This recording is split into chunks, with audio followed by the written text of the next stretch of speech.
The mahogany table in the executive boardroom at Vanguard Logistics was cold under my fingertips. I had spent 9 years working 80-hour weeks to earn my seat at this table. I had sacrificed holidays, relationships, and sleep to become the youngest director of operations in the company's history. I had held the title for exactly 4 days. Now, the room was dead silent, and there were 2 armed corporate security guards standing directly behind my leather chair. I didn't turn around to look at them. I kept my eyes focused straight ahead, breathing evenly, watching the dust motes drift through the beam of the overhead projector. Across the table sat Marcus Vance, our chief compliance officer, alongside 3 members of the executive board. None of them were making eye contact with me, and they were looking at the manila folder Vance had just placed in the exact center of the table. "Claire," Vance said.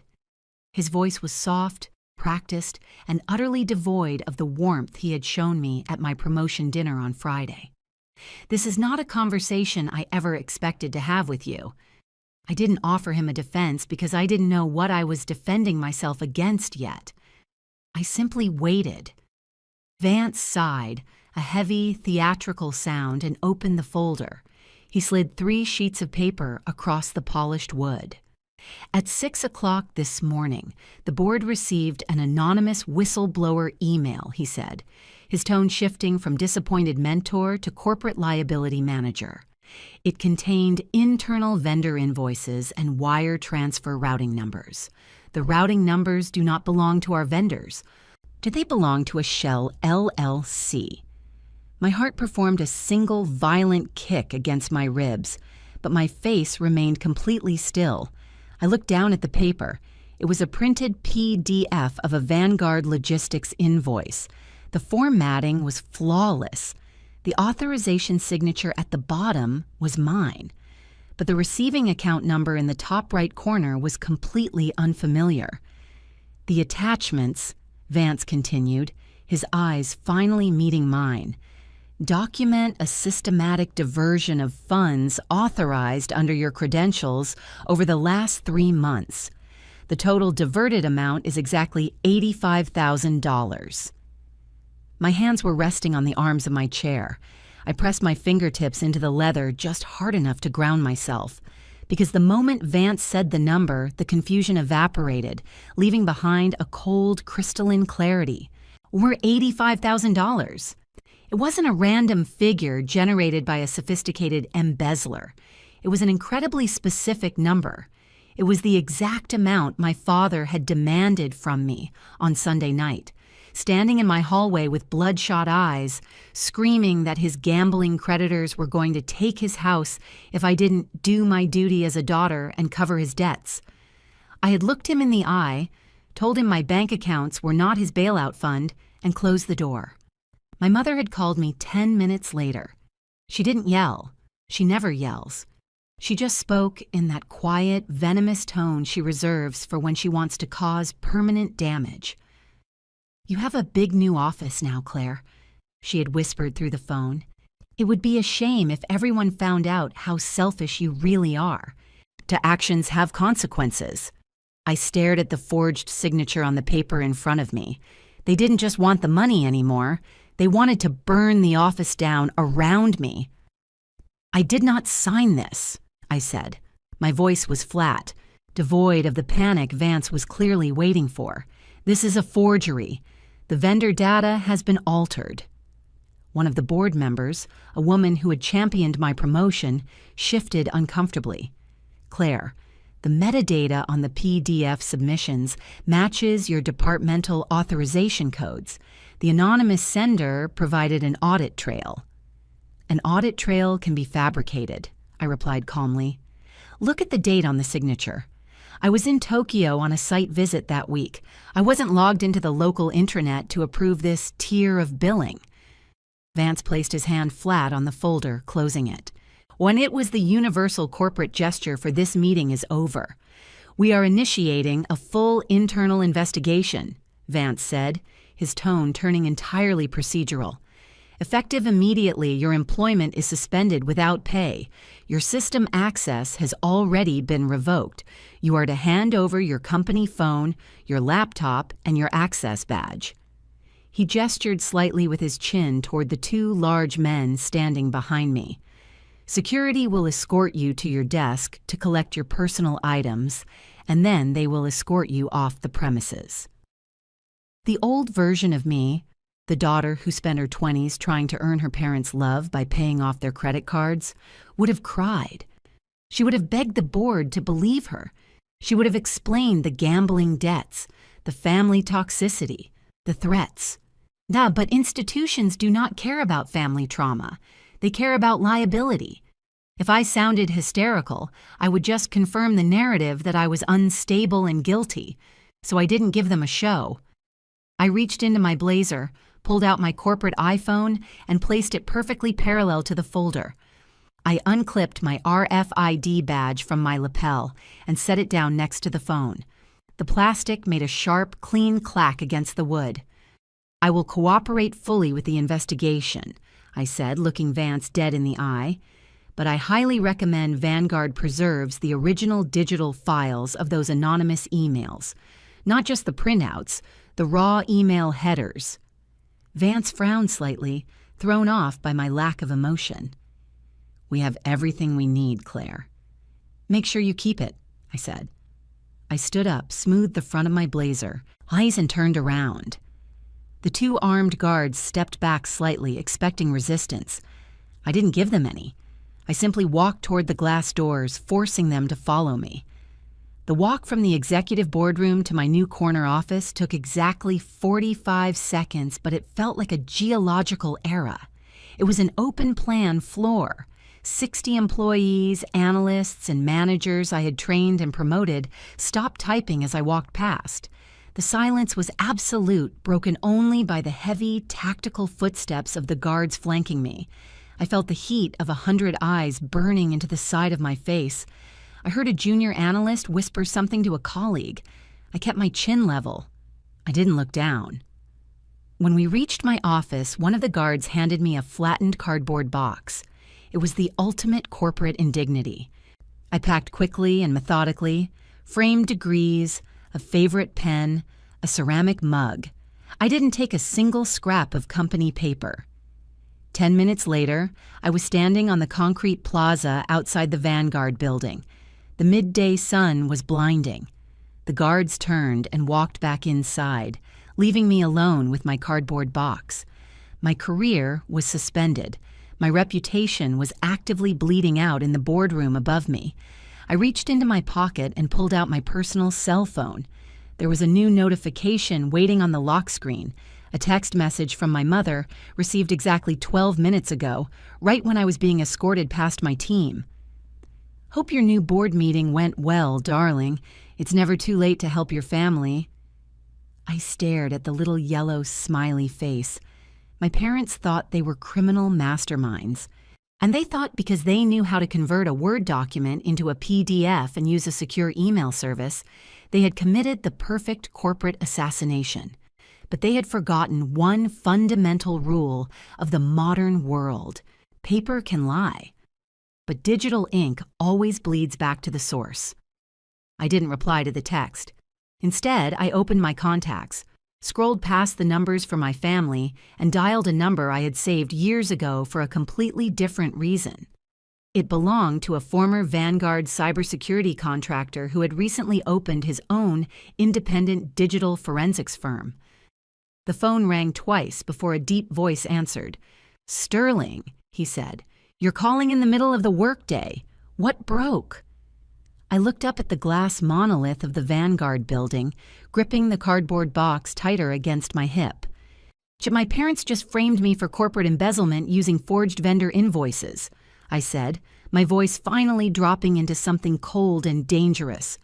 "I need you to pull the metadata off an anonymous email server and trace an IP address." He was silent for 3 seconds. Then he asked the only question that mattered. "How fast do you need the proof?" The drive to Sterling's office took 40 minutes. I didn't turn on the radio. I just listened to the hum of the tires against the asphalt and the rattling of the cardboard box in my passenger seat. Every time my brain tried to drag me into panic, the lost salary, the ruined reputation, the sheer humiliation of the boardroom, I forced it back to the mechanics of the problem. Panic is a luxury for people who have a safety net. I only had myself. Sterling's firm was located in a gray, unmarked concrete building in an industrial park. No brass nameplates, no reception desk, just a heavy steel door with a keypad. I punched in the temporary code he had texted me and walked into a space that smelled like ozone and cold coffee. Sterling was sitting behind a bank of 3 curved monitors. He didn't offer a sympathetic hug or a cup of tea. He knew me better than that. "Sit," he said, tapping a keyboard without looking away from the scrolling lines of code on his center screen. "Tell me exactly what they handed the board." I sat in the metal chair across from him and pulled my personal laptop from my bag. PDF invoices, formatted perfectly to match Vanguard's vendor templates. My authorized signature at the bottom, but the routing numbers redirected to an unknown LLC. Sent via an anonymous encrypted email service at 6 this morning. Sterling stopped typing. He finally looked at me, his eyes sharp and analytical. "Did Vanguard lock you out before you could forward the headers?" "Vance locked me out of the intranet immediately," I said, opening my laptop. "But Human Resources sent my formal suspension notice to my personal email address while I was packing my desk. They attached the anonymous email and the PDFs as Exhibit A to justify the suspension." Sterling let out a low whistle. "Corporate compliance loves a paper trail," he murmured. "They just handed us the weapon." He swiveled his monitor so I could see it and plugged a secure drive into my laptop. "Send it to the sandbox environment. If your parents were smart enough to use an encrypted email service, they might have been smart enough to scrub the file history. But people who commit fraud out of anger usually leave fingerprints." I forwarded the HR email. Sterling's screens immediately populated with dense blocks of text and network pathways. Anonymized email services mask the sender's origin IP from the recipient, Sterling explained, his voice falling into a steady, clinical rhythm. But the PDFs themselves are a different story. A PDF is basically a digital container. Every time it is saved, edited, or exported, the software leaves a footprint inside that container. He isolated the 3 forged invoices and ran them through a metadata extraction tool. The screen flashed black, then green. "Let's see how thorough they were," he said softly. I watched the progress bar inch across the screen. My hands were resting on the edge of his desk, completely still. My parents had spent their entire lives treating me like a personal bank, manipulating relatives with sob stories and playing the victim whenever they were caught in a lie. They relied on emotion. They relied on the fact that family members rarely ask for audit logs, but they had brought their family politics into a corporate arena. The extraction finished. A block of raw data appeared on the right monitor. Sterling leaned closer, tracing a line of text with his pen. "They didn't scrub it," he said, a slow, grim smile appearing on his face. "They used a standard PDF editor to merge the forged routing numbers over a legitimate invoice template. And because they didn't wipe the exchangeable image file data, the document retained the original author tag." He highlighted a string of characters.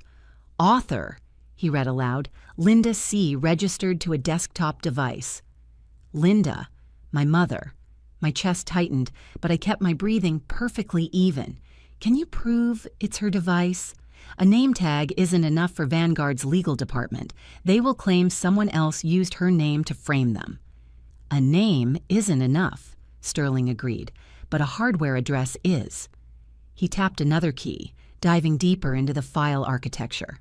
When a document is exported from certain local networks without being sanitized, it occasionally embeds the media access control address of the network interface card.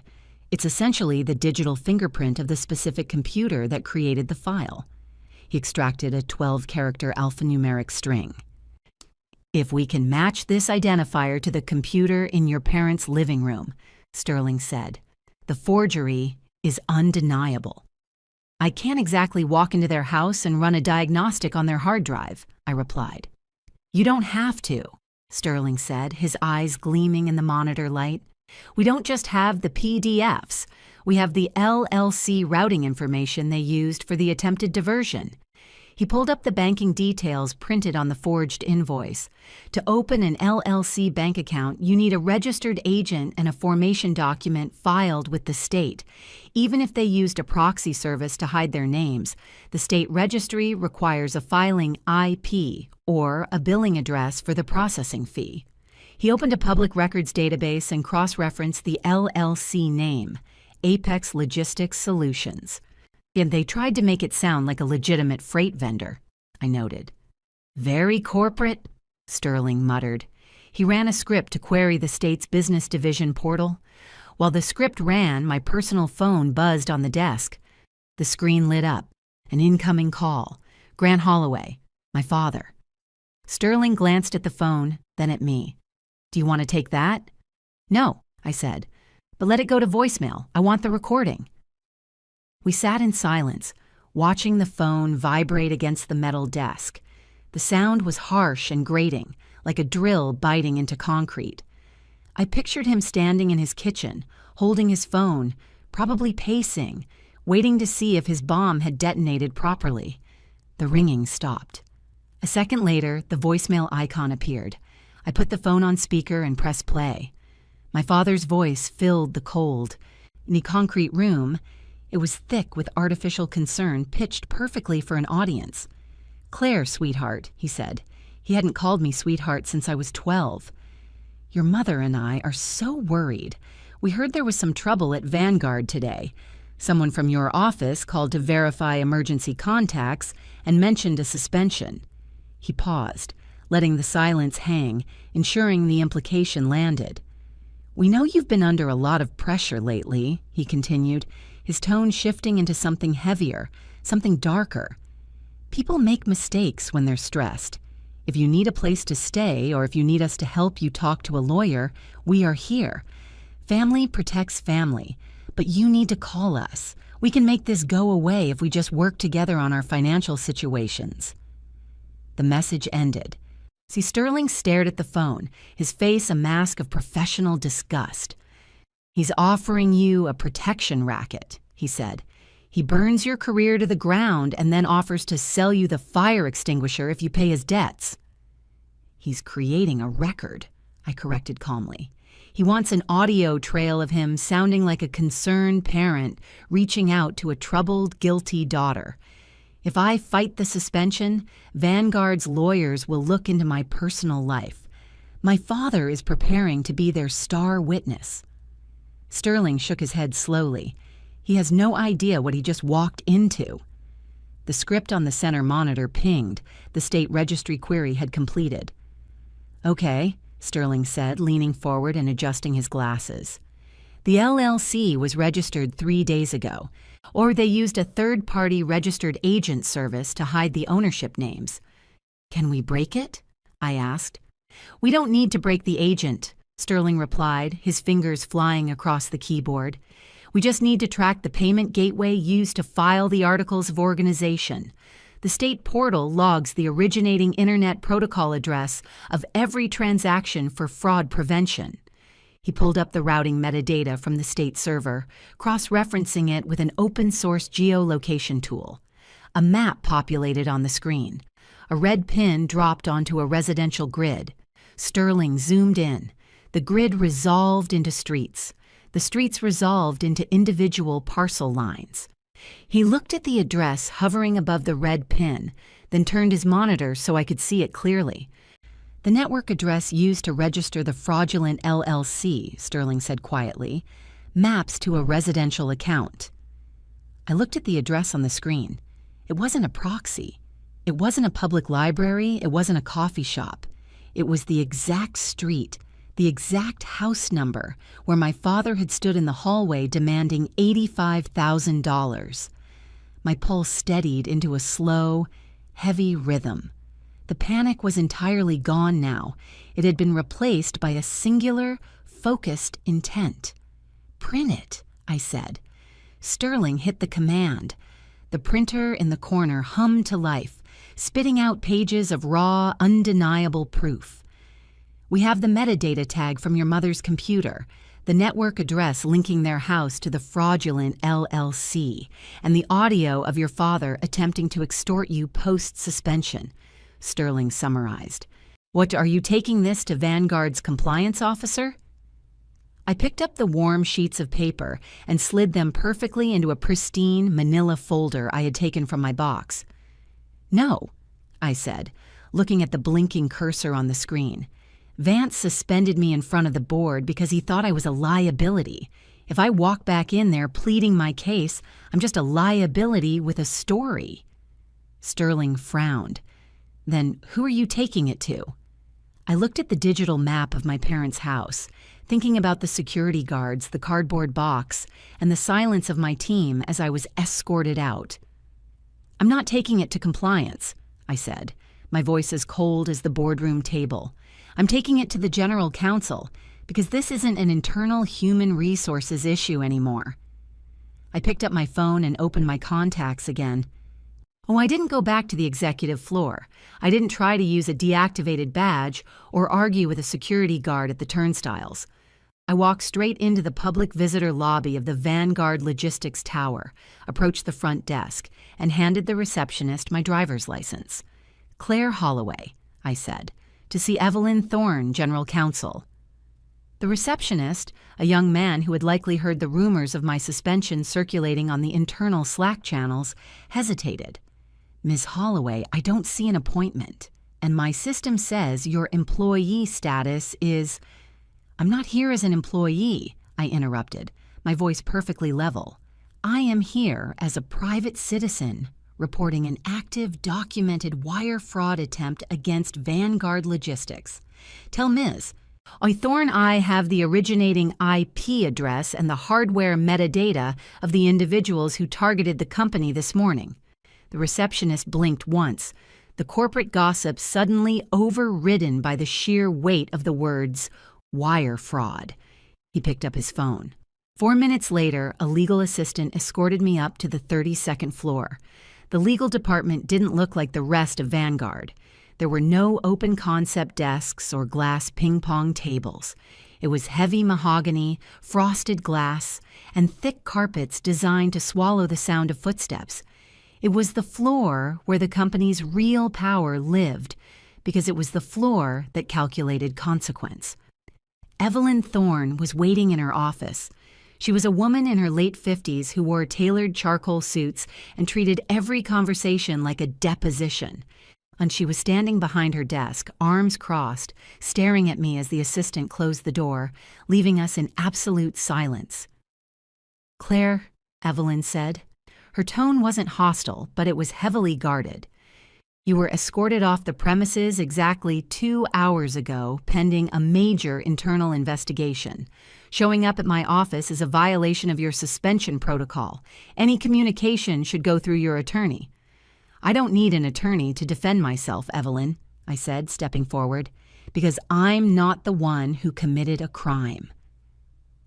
I didn't wait for her permission to sit. I placed my pristine manila folder on her desk, right over her pristine leather blotter.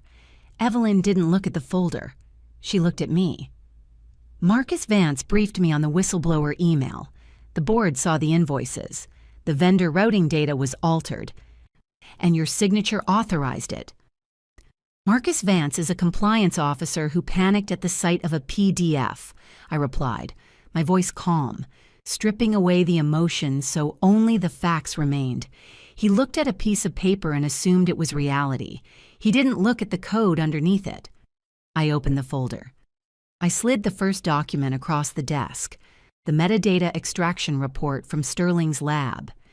That is the exchangeable image file data of the forged invoice Vance holds in his possession, I said. The PDFs weren't created in Vanguard's accounting system. They were created on a third-party commercial PDF editor. You can see the original author tag highlighted in yellow, Linda C. registered to a residential desktop. Evelyn's eyes flicked down to the paper. She didn't touch it yet. I slid the second document forward. It's the LLC registration log. The routing number on those forged invoices directs funds to a newly registered LLC called Apex Logistics Solutions, I continued. To open that entity, the creators had to pay a state processing fee. That is the state registry's fraud prevention log. It shows the exact originating IP address used to file the paperwork 3 days ago. Evelyn finally uncrossed her arms. She picked up the second paper, adjusting her reading glasses. Her eyes scanned the data, looking for the flaw. "And this IP address belongs to whom?" she asked, her voice losing a fraction of its corporate chill. "It belongs to the residential Wi-Fi network of Grant and Linda Holloway," I said. "My parents." Evelyn stopped reading. She looked up slowly, with the gears in her head shifting from defending Vanguard against a rogue employee to defending Vanguard against an external attack. "Your parents," she repeated, the words tasting strange in the sterile environment of a corporate law office. "Yes," I said. "On Sunday night, my father informed me he had accumulated exactly $85,000 in gambling debts. He demanded I pay them. I refused." I pointed to the forged invoice still sitting in Vance's file somewhere on the floor below us. "The total diverted amount on those forged invoices is exactly $85,000, I said. Evelyn stared at me, the pieces snapping together in her mind with lethal precision. But she was a general counsel. She needed more than a motive and an IP address. She needed intent. "Claire, this is circumstantial," she said carefully. "Yeah, a defense attorney could argue their network was compromised or that you used their network remotely to frame them after the fact." "They could," I agreed, "if my father hadn't decided to gloat." I pulled my phone from my blazer, set it on her desk, and pressed play on the voicemail. My father's voice filled the quiet office. "Claire, sweetheart, your mother and I are so worried. We heard there was some trouble at Vanguard today.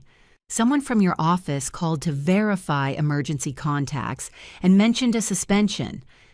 Evelyn's eyes narrowed slightly. The audio continued. "We can make this go away if we just work together on our financial situations." The recording clicked off.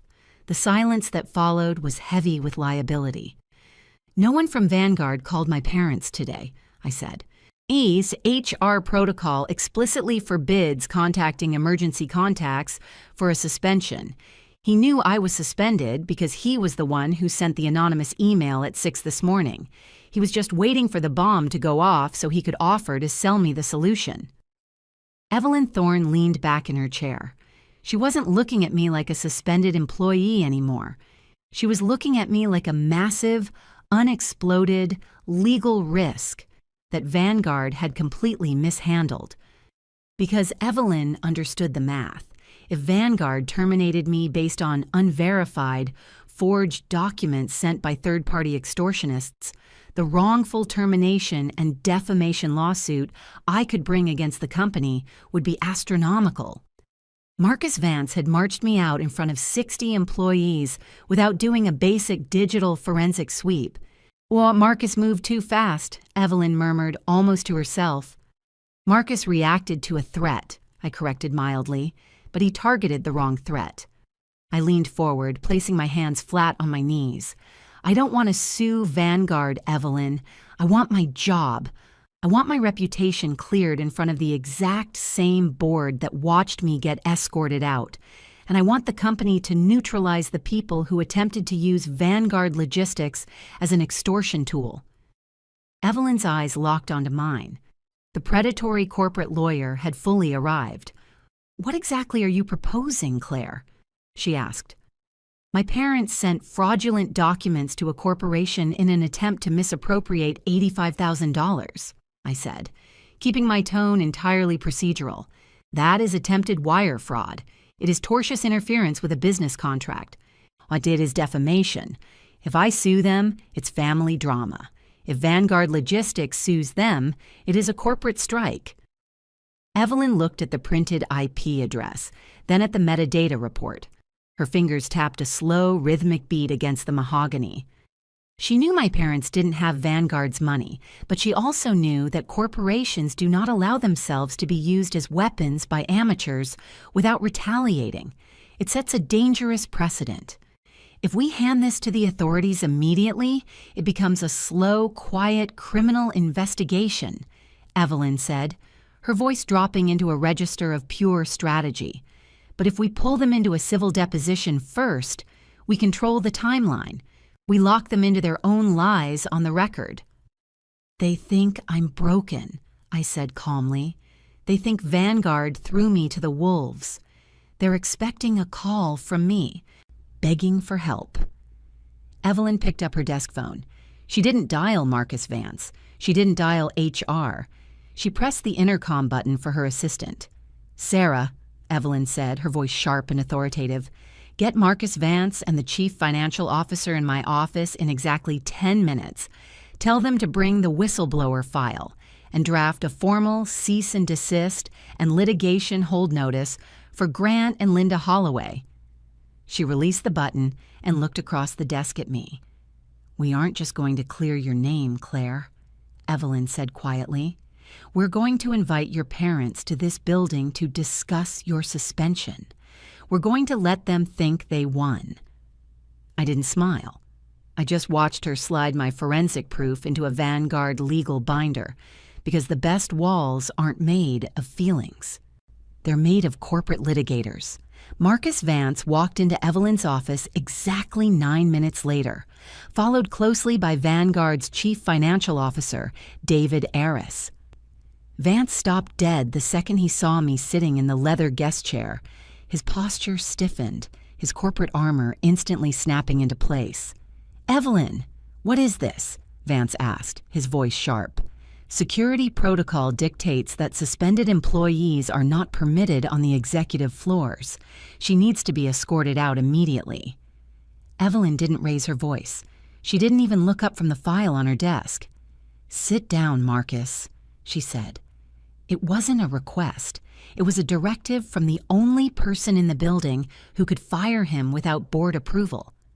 Vance swallowed, his eyes darting from me to the pristine manila folder resting on the mahogany, and he sat. David took the chair next to him, his analytical gaze assessing the room without a word. David was a numbers man. He didn't care about HR drama. He cared about the ledger. Evelyn bypassed the pleasantries. She slid the digital forensics report across the desk, directly toward David. "Marcus suspended our director of operations this morning, based on an anonymous whistleblower email," Evelyn said, her tone smooth and lethal. The email contained PDF invoices redirecting $85,000 to an unknown vendor. "David, I need you to read the metadata extraction on page 2. David picked up the paper. The room was so quiet I could hear the faint hum of the air conditioning vent above us. David's eyes scanned the highlighted code. He flipped to the 3rd page, the state registry log for the fraudulent LLC. Then he looked at the originating IP address, then at the residential geolocation map.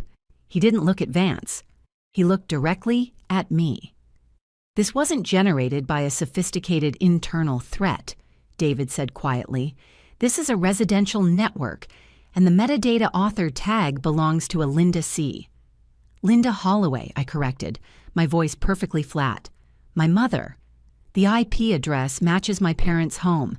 They registered the fake LLC 3 days ago, and they sent the forged PDFs this morning." Vance's face lost its color. The aggressive compliance officer vanished, replaced instantly by a man realizing he had just walked his company into a massive liability trap. That's impossible," Vance stammered. "The authorization codes matched your department." "Because they are my parents, Marcus," I said, cutting him off cleanly. "They know my travel schedule. They know when I am out of the country. They used a commercial PDF editor to alter an old invoice I had casually printed at their house months ago when my laptop died during a family dinner. They weaponized my own trash against your compliance protocols. Vance sank slightly in his chair. If I sued Vanguard for wrongful termination and public defamation based on a failure to perform basic due diligence, the settlement would eclipse his 10-year salary. Evelyn placed her hands flat on the desk. "We are not going to panic," she said, "and we are not going to apologize yet. We are going to secure the corporation's position." She turned to David. "Is the $85,000 held?" The invoices were flagged by the system before the Daily Wire release, David confirmed. "Why, not a single cent left Vanguard accounts." "Good," Evelyn said. She reached for her heavy desk phone and pressed the speaker button. "Because we are going to invite the extortionists to the table." She dialed the number I had written on a legal pad. My father's cell phone. The dial tone echoed in the soundproof office. 1 ring. 2. "Hello?" my father answered. His voice was heavy, performing the exact tone of a deeply burdened patriarch. Evelyn leaned toward the microphone. "Grant Holloway?" she asked, her voice dripping with professional courtesy. "My name is Evelyn Thorne. I am the General Counsel for Vanguard Logistics." There was a microsecond of silence on the line. I could almost hear the adrenaline spike in my father's veins. He thought his anonymous email had worked so perfectly that the top lawyer in the company was calling to ask for his help. "Yes, Ms. Thorne," my father said, recovering quickly. I imagine this is about Claire." "It is," Evelyn said smoothly. "Vanguard has uncovered some severe financial irregularities tied to her department. We are currently preparing our formal response, but before we involve federal authorities, we are conducting a quiet internal review. We noticed you left a voicemail for Claire expressing concern about her suspension." My father let out a long, heavy sigh. It was a masterclass in manipulation. "Ms. Thorne, my wife and I are heartbroken," he lied. "Claire has always struggled with the pressure of money. We tried to warn her not to take this promotion, and we suspect she may have gotten herself into some deep financial trouble." I sat in my chair, hands perfectly still on my lap, watching Vance's jaw drop as he listened to a man actively try to send his own daughter to prison to cover a gambling debt. "That aligns with what we are finding," Evelyn murmured, laying the bait perfectly. "However, Vanguard is primarily interested in making the company whole. If the diverted funds are recovered, we may be inclined to handle this civilly rather than criminally. We need character context, Mr. Holloway. We need to understand the scope of her debts." "We can provide that," my father said instantly. The greed in his voice was so sharp it could cut glass. "My wife and I want to protect our daughter from prison. If we can assist Vanguard in recovering the losses, or perhaps arrange a restitution plan using her remaining assets, we are more than willing to cooperate." He was trying to steal my severance. He wanted Vanguard to liquidate my compensation and hand it to him to repay the fake debt. "That is exactly what I was hoping to hear," Evelyn said. "We are formalizing the investigation tomorrow morning at 10 a.m. I would like you and your wife to come to the Vanguard Executive Tower. We can sit down, review the vendor documents together, and get your statements on the record to protect Claire from criminal referral." "We will be there," my father promised. Evelyn disconnected the call. The silence in the office returned, heavier this time. David adjusted his tie, looking slightly sick. Vance was staring at the speakerphone like it was a venomous snake. Evelyn looked at me, with her expression unreadable. He just admitted to having knowledge of the specific documents, and he offered to structure a fraudulent restitution agreement across state lines. "Yes," I said. "Tomorrow at 10 a.m., Evelyn said, turning to Vance. "I want a certified court reporter in the main boardroom. I want the building security feeds archived. And Marcus, you are going to sit in that room and watch how a real investigation is handled." The next morning, the air in the Vanguard executive boardroom felt entirely different. I was not sitting in the director's chair at the center of the table. I was sitting in the corner near the frosted glass windows, slightly out of the direct sight line of the main doors. I was wearing a charcoal suit that mirrored Evelyn's. I didn't look like a victim. I looked like a fixture of the corporation. And at exactly 9:58 a.m., the heavy oak doors opened. My parents walked in. They had dressed for the occasion. My father wore a navy suit that he usually saved for weddings and bank loans. My mother wore a modest, expensive-looking beige dress, clutching a leather portfolio to her chest like a shield of maternal sorrow. They walked toward the table, their eyes fixed on Evelyn and Vance, who were seated at the head. A court reporter sat silently to the side, her hands already resting on her stenography machine. My parents didn't notice me in the corner. Not at first. "Mr. and Mrs. Holloway," Evelyn said, standing up and offering a brief, clinical handshake. "Thank you for coming in so quickly." "Of course," my father said, taking his seat and adjusting his cuffs. "We only want to do what's best for Claire. And what's right for your company." My mother nodded, her eyes shining with unshed, perfectly calibrated tears. "It's been a nightmare," she whispered. "We had no idea she was stealing." Evelyn sat down. She pressed a button on a small digital audio recorder in the center of the table. "For the record, this is a formal corporate inquiry by Vanguard Logistics," Evelyn stated clearly. "Present are General Counsel Evelyn Thorne, Chief Compliance Officer Marcus Vance, and the reporting parties, Grant and Linda Holloway." She paused, letting the red recording light blink twice. "Also present," Evelyn added, her voice dropping a fraction of a decibel, "is Vanguard's Director of Operations, Claire Holloway." My mother froze. My father's head snapped toward the corner of the room. I didn't wave. I didn't smile. I just looked at him, my hands resting loosely in my lap. The color drained from my father's face, leaving his skin a splotchy, uneven gray. What is she doing here?" he asked, his carefully constructed patriarch voice cracking slightly. "I thought she was suspended." "She is present to observe the statements regarding her financial conduct," Evelyn said smoothly. "You mentioned on the phone that you had context regarding her debts, Mr. Holloway. You also mentioned a desire to structure a restitution agreement to prevent criminal charges." My father swallowed hard. He looked at me, searching for the broken, panicked daughter he expected to find. He only found a wall. He looked back at Evelyn, trying to salvage his narrative. He opened his leather portfolio and pulled out a typed document. "Yes," my father said, his voice tightening. We brought a signed statement. We are willing to assume control of Claire's Vanguard equity and severance package to repay the diverted funds to the company, provided no charges are filed against her." He slid the paper across the polished wood. It was a confession. They had typed a fake confession for me, intending to forge my signature later, or perhaps use their parental authority to validate it. Evelyn didn't touch his paper. Instead, she opened her heavy legal binder. She took out the first document, the metadata extraction from Sterling's lab, and placed it precisely over my father's fake confession. "Mr. Holloway," Evelyn said, the corporate politeness vanishing entirely, "before we discuss restitution, I need you to authenticate a piece of hardware." My father stared at the dense block of highlighted code, and he didn't know what it meant, but he knew what a trap looked like.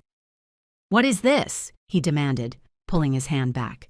"That," Evelyn said, her voice echoing in the silent boardroom, "is the media access control address of the computer that forged our vendor invoices, and underneath it you will find the originating IP address for the Shell LLC you registered 3 days ago." My mother let out a sharp, involuntary gasp. My father stared at the paper, his mouth opening, but no sound coming out. Because that's when Evelyn slid the second piece of paper across the table, a formal watermark document bearing the seal of Vanguard's external litigation firm. The watermark document sat on the table between my parents like an unexploded ordnance. My father stared at the bold, capitalized header. His lips moved slightly as he read the words to himself, his brain struggling to process the reality of a corporate legal strike. "Draft complaint," he whispered, his voice stripped of all its patriarchal authority. "Vanguard Logistics versus Grant and Linda Holloway." Evelyn didn't give him time to recover. She kept her tone at a steady, conversational volume, which only made the threat more terrifying. "Count 1. Tortious interference with a business contract." Evelyn read smoothly. "Count 2. Defamation of a corporate officer. Count 3. Attempted wire fraud. We are seeking compensatory damages for the disruption of our operations and punitive damages to the absolute maximum allowed by state law." The court reporter's fingers flew across her stenography machine. Click, clack, click. The sound was quiet but relentless. When it was the sound of my parents' lies being permanently cemented into a legal record. My mother's hands began to shake. She dropped her leather portfolio onto her lap. You can't do this," my father stammered, his eyes darting to Vance, searching for the gullible executive he thought he had manipulated. "This is a family matter. Claire is our daughter. We are trying to help her." Vance didn't look at him. Vance looked at the wall, his jaw tight, entirely humiliated by his own proximity to this disaster. Evelyn leaned forward, interlacing her fingers on the mahogany table. "Mr. Holloway, Vanguard Logistics is a multinational freight corporation," she said. "We do not have family matters. We have assets, we have liabilities, and we have hostile external actors. When you sent forged invoices to our board, you ceased to be a father. You became a cyber threat."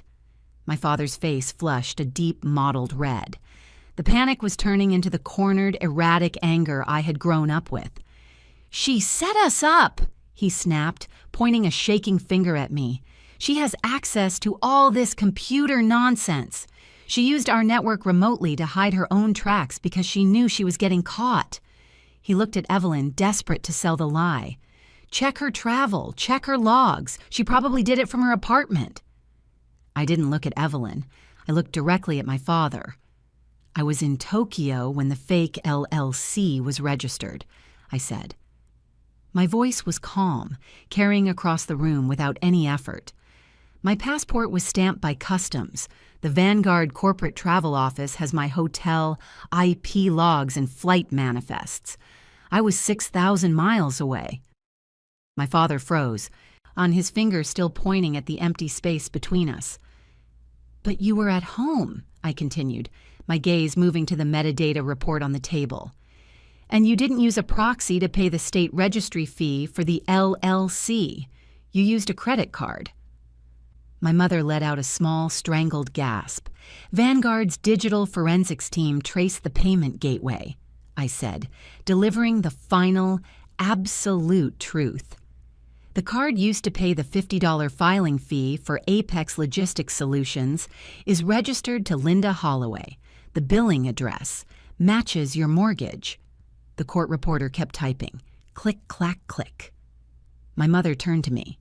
The performative sorrow was gone, replaced by raw, unadulterated terror. The kind of terror that comes when you realize the people you owe money to aren't family anymore. They are institutions. "Claire, please," she begged, her voice cracking. "They'll take the house, the creditors, the gambling markers. If Vanguard sues us, we'll be on the street. You have to tell them to stop. We are your blood." She reached across the table, her hand trembling, palm open. I didn't reach back. "You gambled the house away months ago," I said flatly. "I just refused to buy it back for you. So you tried to steal my severance to cover your bad bets, and you tried to destroy my name to do it." I looked at the fake confession letter my father had brought. "You didn't come here to protect me," I said. "You came here to harvest me." My father sank back into his heavy leather chair. The fight completely left his body. He looked at the draft complaint, staring at the multi-million-dollar damage figures printed in crisp black ink, and he knew it was over. There was no argument. That there was no emotional manipulation that worked on a metadata tag. Evelyn Thorne closed her legal binder with a sharp, decisive snap. "Mr. and Mrs. Holloway," Evelyn said, standing up, "you have been served with a formal litigation hold. Do not delete your emails. Do not dispose of the desktop computer in your living room. We will be seeking emergency injunctions to freeze your assets pending the civil trial, and we have already forwarded the digital footprint to the Federal Cybercrime Division." My father opened his mouth, but nothing came out. Evelyn pressed a button under her desk. The heavy oak doors of the boardroom opened.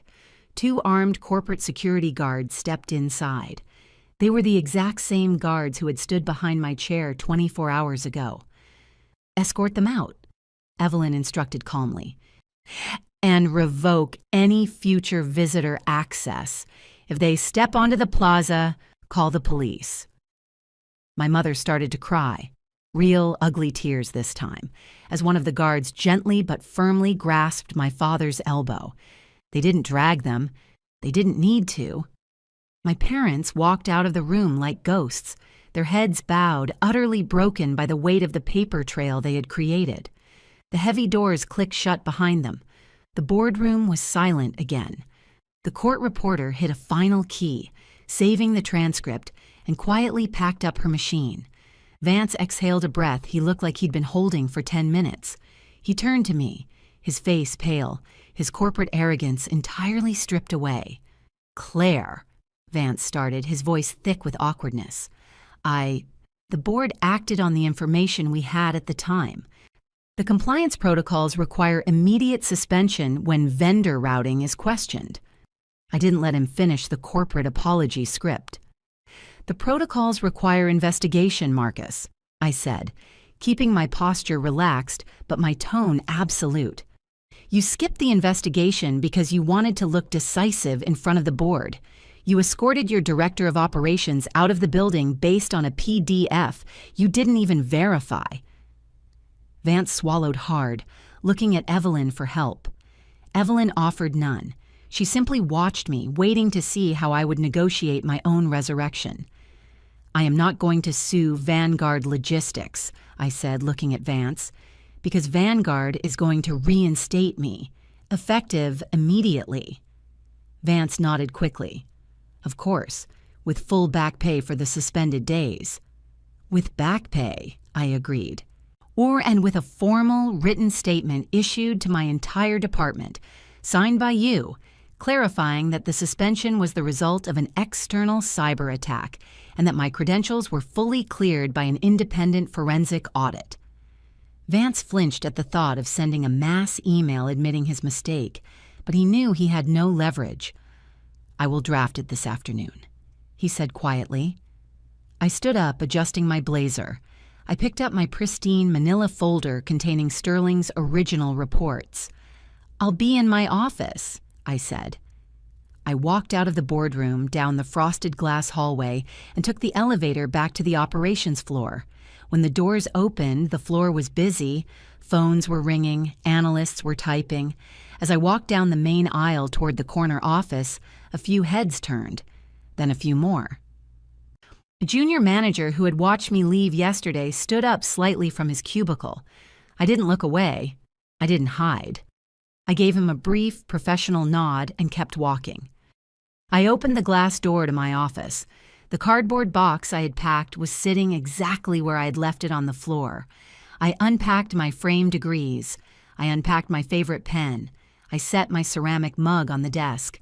Then I sat down in my chair, turned toward the floor-to-ceiling windows overlooking the city, and took my first real breath in 2 days. The view was spectacular, and it belonged to me. 3 months later, the Shell LLC my parents registered was seized by state authorities. Vanguard's civil suit triggered a chain reaction. Their gambling creditors panicked, calling in all their debts at once. My parents were forced into a devastating Chapter 7 bankruptcy, their house liquidated to cover a fraction of what they owed. I didn't attend the hearings. I didn't answer their voicemails. I was too busy closing the largest logistics contract of my career, enjoying the absolute impenetrable quiet of a life completely cut off from them. If your own parents tried to frame you to steal your money, would you have handed them over to corporate lawyers like I did, or would you have handled it differently? Tell me your thoughts in the comments. If you enjoyed this story, leave a like, subscribe, and turn on notifications. See you in the next video.